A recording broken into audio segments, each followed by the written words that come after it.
Hello అండి, నమస్తే.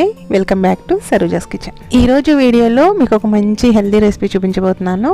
అవిసె గింజలతోటి కారపొడి. అవిసె గింజలు డైరెక్ట్గా తీసుకోలేని వాళ్ళు ఇలా కారపొడి రూపంలో తీసుకోండి.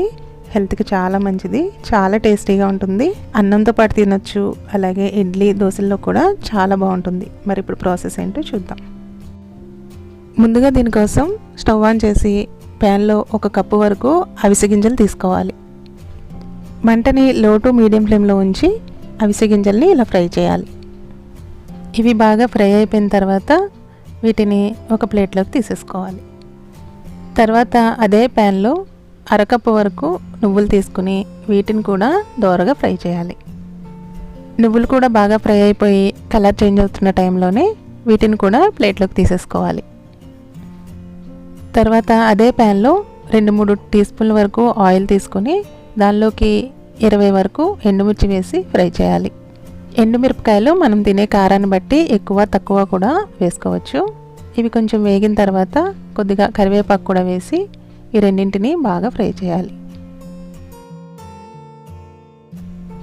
ఎండుమిరపకాయలు కరివేపాకు బాగా ఫ్రై అయిపోయిన తర్వాత వీటిని కూడా ప్లేట్లోకి తీసేసుకోవాలి.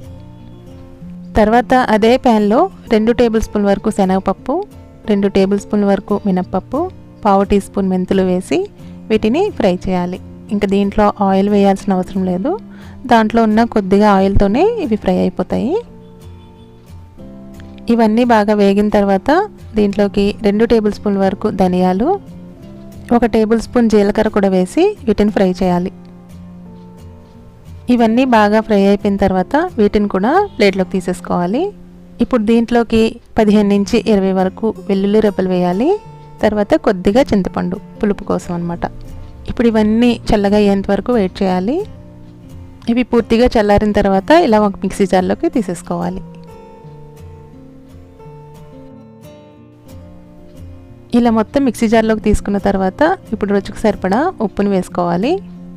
ఇప్పుడు దీనిపైన మూతను పెట్టేసుకొని మరీ మెత్తగా కాకుండా కోర్స్గా గ్రైండ్ చేసుకోవాలన్నమాట. అప్పుడే టేస్ట్ చాలా బాగుంటుంది.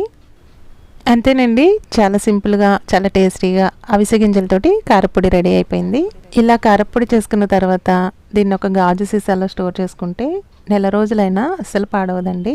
చాలా బాగుంటుంది. మరి ఈ వీడియో మీకు నచ్చింది అనుకుంటున్నాను. నచ్చితే లైక్ చేయండి, తర్వాత మీ ఫ్రెండ్స్కి ఫ్యామిలీ మెంబర్స్కి షేర్ చేయండి. అలాగే కొత్తగా చూసేవాళ్ళైతే మా ఛానల్ని సబ్స్క్రైబ్ చేసుకోండి. Thank you.